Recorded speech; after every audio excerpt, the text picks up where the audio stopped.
Narasumber jurnal kampus kali ini merupakan seorang mahasiswa di Universitas Kristen Palangkaraya, sekaligus karyawan di jurnal televisi. Sebagian orang memilih kuliah sambil bekerja karena alasan finansial. Namun berbeda dengan Marcelo, yang ingin mendapatkan pengalaman dan jejaringan. Bersama Dewi Nia Halawa yang akan menemani bincang pada jurnal kampus kali ini.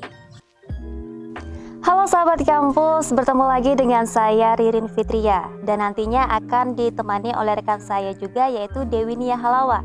Nah sahabat kampus, hidup itu adalah sebuah pilihan.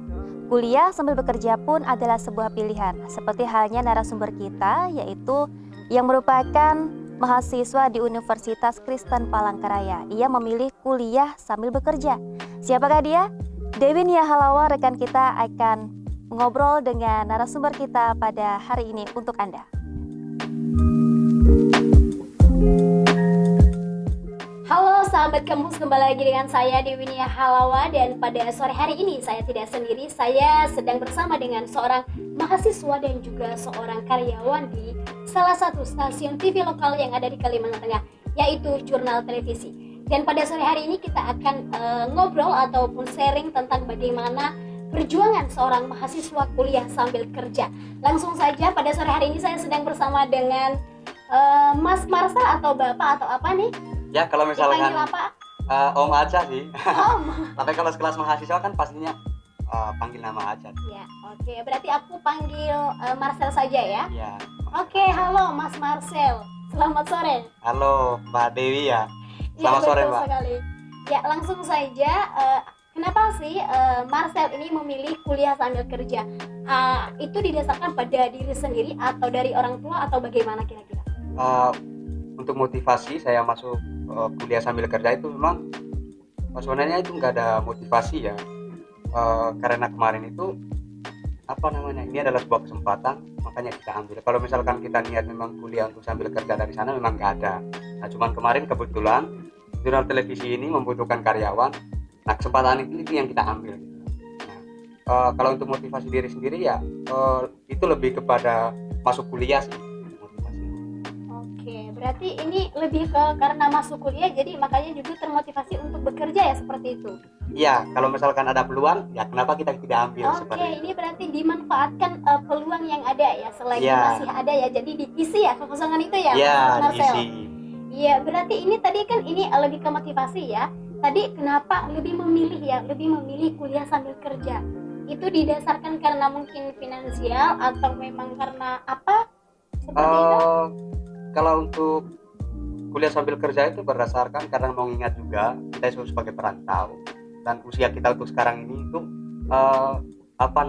tidak kalau bisa jangan bergantung dengan orang tua lah, apalagi seusia kita. Nah kalau misalkan ada peluang dan itu membantu kita dalam proses perkuliahan terutama dalam finansial, nah kita harus ambil seperti itu. Nah kalau misalkan kita perantau itu nggak dapat bekerja segala macam sesuai bergantung kepada orang tua, itu akan sangat berdampak nantinya. Masa kalau misalkan ada kebutuhan segala macam kebutuhan sehari-hari, nggak mungkin lah kita menghubungi orang tua atau seperti apa. Nah tentu dengan kesempatan yang ada, dengan peluang yang ada ya kita harus ambil seperti itu. Bisa menutup untuk belanja sehari-hari, keperluan kuliah dan segala macam. Kalau untuk berkaitan dengan finansial itu memang ada. Nah tetapi kalau misalkan dorong dari orang tua itu kamu harus kuliah sambil kerja itu memang nggak ada. Tapi lebih kepada mengambil peluang seperti itu. Oke, berarti intinya dilihat dari segi finansial ya. Mungkin karena Marcel sekarang sudah umur berapa, mungkin sudah dewasa ya. Karena boleh dibilang mahasiswa ya. Jadi artinya tidak hanya memikirkan diri sendiri, tetapi memikirkan juga bagaimana kondisi keluarga ya. Karena rata-rata anak yang kuliah sambil kerja itu mungkin karena berdasarkan ya melihat bagaimana kondisi ekonomi ataupun dia merasa kasihan ya melihat kedua orang tua ataupun saudara yang ada di kampung ya, Marcel. Oke, luar biasa sekali. Ya, Selo, kalau tadi kita berbicara tentang motivasi ya kuliah sambil kerja dan juga kenapa memilih kuliah sambil kerja ya. Nah, sekarang pastinya orang tua sudah mendengarkan ya bahwa seorang Selo itu di sini di perantauan kuliah sambil kerja. Nah, kira-kira setelah orang tua mendengar, apa tanggapan orang tua terkait hal itu? Apakah orang tua mengizinkan atau tidak? Kalau untuk tanggapan orang tua sendiri itu mereka sangat mendukung sih. mereka sampaikan ketika kamu masuk dunia pekerjaan, dunia profesional, tentunya kamu harus memperhatikan bagaimana kebutuhan kamu. Nah, tujuan kamu ke sana itu apa? Nah, mensampingkan hal tersebut, bagaimana kita untuk mengatur manajemen waktu.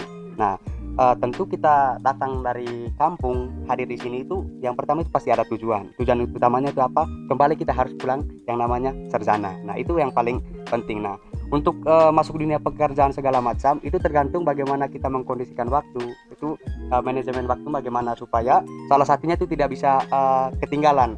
Artinya memang kedua ini adalah sama-sama sebuah tujuan, sebuah kebutuhan sih sebenarnya. Nah, tetapi bagaimana kita untuk mengatur manajemen, mana yang lebih penting dan mendadak, dan mana yang penting tetapi tidak mendadak, di situ kembali kepada diri kita. Nah, bagaimana untuk pribadi kita untuk mengatur segala macam itu kembali kepada diri kita. Kalau untuk dari orang tua sendiri mereka sangat mendukung sih kita masuk dunia profesional untuk saat ini, seperti masuk dalam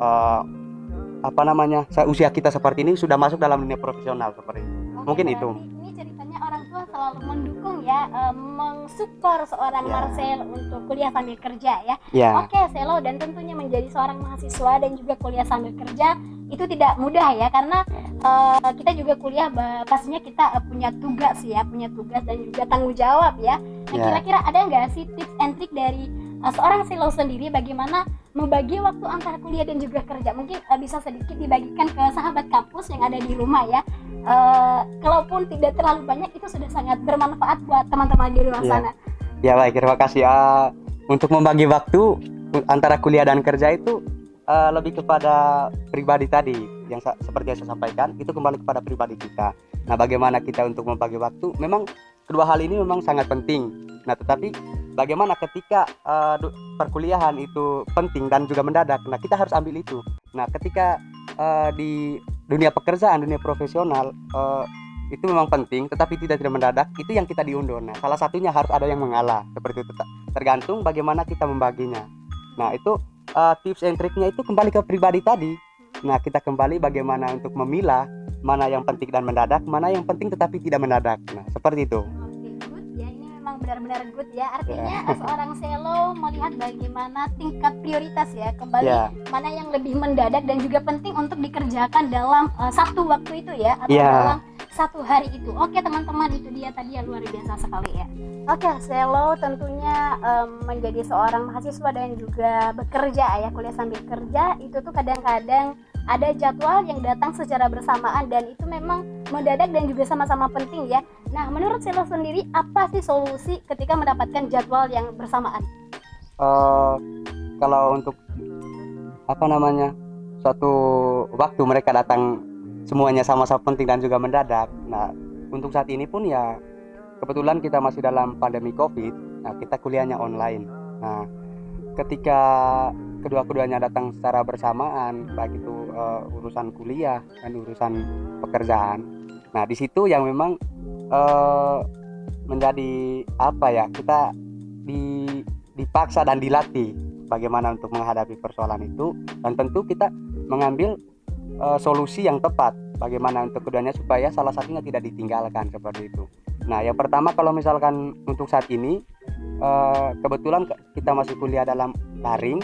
Nah, untuk kuliah sendiri kita yang pakai sistem untuk, terutama kawan-kawan sahabat kampus tahu lah bagaimana untuk trik-trik seperti itu. Nah, mungkin itu salah satunya ketika kuliah atau lagi Zoom meeting. Nah, kita izin dengan dosennya, Bu, ada urusan mendadak yang tidak bisa ditinggalkan. Nah, dari dosen sendiri pun mereka memberikan toleransi. Nah, disitulah suatu hal yang harus kita lakukan di situ. Nah, dan kita dilatih bagaimana untuk menghadapi dan mencari solusi di saat itu juga, seperti itu. Di situ kita ditantang ya. Ya. Ini artinya harus ada satu yang harus dikorbankan ya. Kalau untuk dikorbankan tidak, tetapi kita mencari solusi yang memang satunya tidak ditinggal, tetapi mengambil dua hal, tetapi dengan bersamaan. Nah, di situ manajemen kita harus mengatur. Nah. Ini benar-benar manajemen ya, benar-benar melatih untuk gimana membagi waktu dengan baik ya. Artinya tidak meninggalkan, tetapi izin ya ketika jadwal yang bersamaan itu datang ya. Artinya seorang Marcel ini belajar untuk bisa profesional ya, sama-sama dua-duanya dikerjakan ya. Iya. Oke, luar biasa ya perjuangan seorang mahasiswa kuliah sambil kerja. Selanjutnya nih ya Selo, apa sih suka dan duka seorang mahasiswa yang kuliah sambil kerja? Kalau untuk suka dan dukanya memang sangat ada beberapa ya. Yang pertama itu tentu waktu seperti kawan-kawan yang lain itu berbeda dengan saya untuk hari ini. Kalau kawan-kawan yang lain mungkin untuk waktunya malam itu waktunya main ke kafe, nongkrong segala macam. Bilangnya waktu untuk berinteraksi dengan kawan-kawan itu memang enggak ada sih, tetapi tidak setiap waktu, tidak seperti waktu kawan-kawan untuk bisa jam berapa keluar, karena kita masuk dalam dunia profesional itu kita harus patuhi yang namanya sistem. Nah, kita diatur oleh sistem, kita harus mengikuti itu, dan di situ kita dilatih bagaimana untuk kondisi hari ini pun ya kita harus bisa membagi hal itu. Nah, karena memang untuk sekarang ini saya sendiri ya sebagai seorang mahasiswa dan juga perantau, dan tentu hal itu kita harus bisa bedakan. Kalau misalkan mengikuti kawan-kawan yang memang waktunya untuk nongkrong segala macam, nah kita harus memilah, kita harus sadar diri bahwa kita itu bukan hanya seorang mahasiswa saja, tetapi seorang mahasiswa dan juga perantau. Nah, seperti itu. Nah, bagaimana lebih kepada suka dukanya itu, waktu kita tidak seperti kawan-kawan yang lain. Dan yang tadi disampaikan oleh Mbak Dewi tadi itu, ketika kebutuhan dari kantor dan dunia perkuliahan itu datang bersamaan, di situ kita ditantang untuk membagi waktu seperti apa dan mencari solusi, yang satunya tidak ditinggalkan dan yang satu yang tidak dirugikan. Seperti kita harus mengambil jalan tengahnya, mungkin seperti itu. Nah, itu yang menjadi suka dukanya ya sahabat kampus ya, tidak seperti teman-teman yang lain yang harus nongkrong ataupun nongki ke sana kemari ya. Kalau seorang Selo sendiri ya harus memang bisa membagi waktu sebaik mungkin karena sudah masuk ke dunia profesional. Oke Marcel, karena pada hari ini juga kita sedang berada di kantornya Jurnal Televisi, mungkin bisa langsung saja kita melihat ya ruang kerja dari Marcel. Oh, bisa. Wah, ini ya ruang kerjanya Selo. Iya, sebenarnya kan ruang kerja ada 3 sih. Di mana aja? Ini untuk atur kamera dan segala macam. Yang satu di master control atau di ruang sebelah, dan juga editor. Keren Ini ya. salah satunya. Keren ya Selo. Ya, keren sekali. Iya, kalau tadi kita sudah berbicara tentang gimana membagi waktu ya, Ya.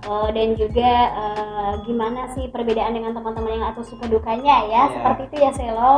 Nah mungkin selanjutnya, apakah pernah ada rasa iri hati ketika melihat teman-teman yang lain fokus kuliah dan juga kadang mereka nongkrong sering bareng sama teman-teman yang lain? Kalau iri ke mereka itu yang misalkan mereka itu hanya fokus di kuliah dan juga waktu nongkrong itu lebih banyak. Kalau saya sendiri nggak ada, untuk kurang lebih setahun ini nggak ada untuk rasa cemas sama mereka, karena memang saya itu sadar diri juga. Saya itu orang perantau dan kita hadir di sini, kita hadir untuk bertarung. Kalau misalkan mengikuti mereka, yang mending di kampus sendiri dong. Nah, untuk mereka itu nggak ada iri segala macam sih. Lebih kepada kita fokus itu ada 2 hal, karena memang untuk cara belajarnya kawan-kawan itu, misalkan mereka fokus dengan kuliah itu kan tergantung. Kalau saya sambil kerja pun saya bisa fokus kuliah juga. Nah, seperti itu. Tapi irinya nggak ada, untuk kawan-kawan yang lain itu nggak ada, untuk rasa iri hati segala macam nggak ada. Kalau untuk pribadi saya nggak ada. Oke, berarti nggak ada ya. Berarti artinya seorang Selo tetap fokus pada prinsip ya, pada prinsip yang sudah dari awal ya sudah ditanamkan dalam diri Selo sendiri ya. Oke Selo, mungkin ini yang paling terakhir ya. Menurut Selo sendiri, apakah kuliah sambil kerja itu efektif menurut seorang Selo? Kalau untuk sekarang ini sih saya rasa efektif ya. Karena memang lagi proses daring, sangat efektif, bukan sangat efektif, tapi untuk sekarang ini saya rasa masih efektif. Belum tahu juga kalau misalkan nanti di kuliah sambil kerja, dan kebetulan untuk kuliah sambil kerjanya nanti ketika kuliahnya itu tatap muka, karena memang kita ada 2 shift. Nah, saya shift malamnya, ada juga kawan saya di sebelah itu, dia itu shift siang. Dan kita baginya seperti kita menyesuaikan waktu. Nah, waktu saya siang itu lebih kepada fokus ke kuliahnya, untuk malamnya kita fokus kerja.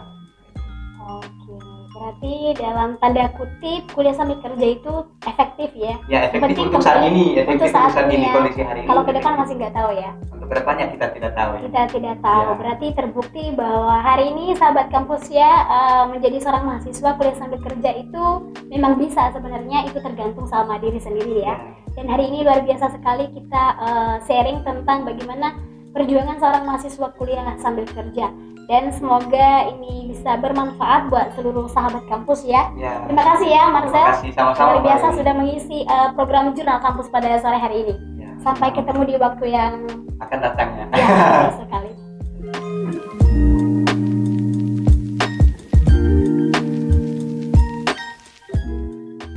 Baik, selaku perwakilan manajemen dari Jurnal TV, bagaimana tanggapan Bapak mengenai sebagian besar karyawan Jurnal TV adalah mahasiswa?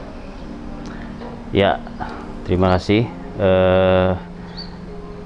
Saya mewakilin manajemen Jurnal TV. Memang konsep Jurnal TV dalam melakukan produksi dan berjalan selama ini, kita merekrut mahasiswa ataupun mereka-mereka yang saat ini masih bersekolah, kuliah di tahap akhir. Kenapa kita merekrut mereka? Karena kita prinsip dari Jurnal TV itu sendiri memberdayakan mahasiswa yang ingin bekerja di bidang jurnalistik, di pertelevisian terutama seperti di Jurnal TV, untuk bekerja di Jurnal TV. Jadi selain mereka bisa mendapatkan suatu penghasilan, jadi mereka bisa mendapatkan suatu pengalaman di Jurnal TV yang mungkin nantinya pengalaman itu entah nanti mereka gunakan sesuai bidang pekerjaannya, seperti menjadi reporter atau jurnalis, menjadi editor, terus lagi menjadi marketing di bidang pertelevisian. Nah, jadi banyak jebolan-jebolan dari Jurnal TV kemarin yang sukses, seperti bekerja di bidang-bidang di bank yang ada hubungannya juga seperti di humas, ataupun ada juga yang mereka jebolan dari Jurnal TV yang dari nol tidak tahu apa-apa bagaimana itu membuat satu naskah, menjadi presenter ataupun menjadi reporter. Itu banyak bekerja di tempat televisi ataupun media yang lain, yang istilahnya dasar-dasar pekerjaan mereka itu didapatkan dari Jurnal TV. Disitulah kita Jurnal TV sambil membina mereka. Nah itu. Baik, terakhir pesan Bapak sendiri untuk karyawan Jurnal TV yang terutamanya adalah mahasiswa yang sambil bekerja. Ya, kesannya sih saya dan kita beserta direksi dan pimpinan di Jurnal TV sangat mengapresiasi keinginan mereka untuk bekerja di sini, dan memang kita selalu mendorong lah dan mempromosikan kepada institusi pendidikan, lembaga pendidikan seperti dari STIMIK, terus lagi dari Unpar, UPR, dan juga dari Unkrip, terus lagi juga dari sekolah-sekolah lain kita tampung di sini sambil mereka bekerja. Sangat mengapresiasi keinginan mereka. Sangat jarang sekali mahasiswa yang ingin kuliah sambil bekerja. Nah, apalagi di masa sekarang, masa pandemi ini, aktivitas pendidikan juga kurang begitu padat bagi mereka. Nah, yang penting bagi kami di sini dia bisa membagi waktunya untuk sekolah atau kuliah atau sambil bekerja. Nah, itu kita atur waktunya karena di sini dari berbagai lembaga pendidikan yang bekerja di sini. Jadi kita atur waktunya mereka. Nah, sebagian juga seperti presenter itu mereka kan tidak 8 jam stay di sini mereka bekerja. Nah, jadi mereka bekerja bisa sesuai jadwal yang kita atur. Misalnya seperti presenter kita itu mereka bekerja sesuai program jadwal yang kita jalankan. Nah, itu. Jadi selesai bekerja, selesai membacakan suatu berita, misalnya presenter itu mereka balik dan pulang kembali atau menjalankan aktivitas kuliahnya. Nah, seperti itu. Ada tambahan? Ya, mungkin mahasiswa yang saya bekerja di sini itu tadi sangat kita apresiasikan, sangat kita hargai mereka, jasa-jasa mereka. Terus lagi kita juga tidak memakai waktu dan tenaga mereka itu secara gratis. Tetap kita gaji, kita kasih sesuai dengan pekerjaan dan bidang pekerjaannya di sini. Jadi itu aja yang bisa kita sampaikan.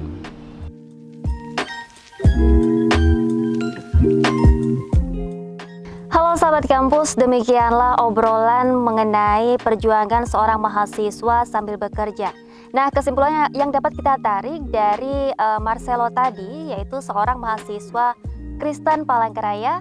Kita di usia kita sekarang, yaitu yang sudah beranjak dewasa 20 ke atas, kita harus menjadi seorang yang mandiri, melakukan semuanya serba sendiri, dan kita jangan sampai bergantung kepada orang tua. Dan saya yakin pun di luar sana tidak hanya Selo yang memilih untuk kuliah sambil bekerja. Mahasiswa lain pun pasti banyak yang saya temui kuliah sambil bekerja seperti itu. Dan untuk kedepannya akan banyak sekali tayangan Jurnal Kampus yang menarik. Jadi tetap saksikan tayangan Jurnal Kampus setiap hari Minggu pada pukul 19.00 waktu Indonesia bagian Barat. Mewakili kerabat kerja yang bertugas, saya Ririn Fitria. Pamit undur diri dan sampai jumpa. Bye-bye.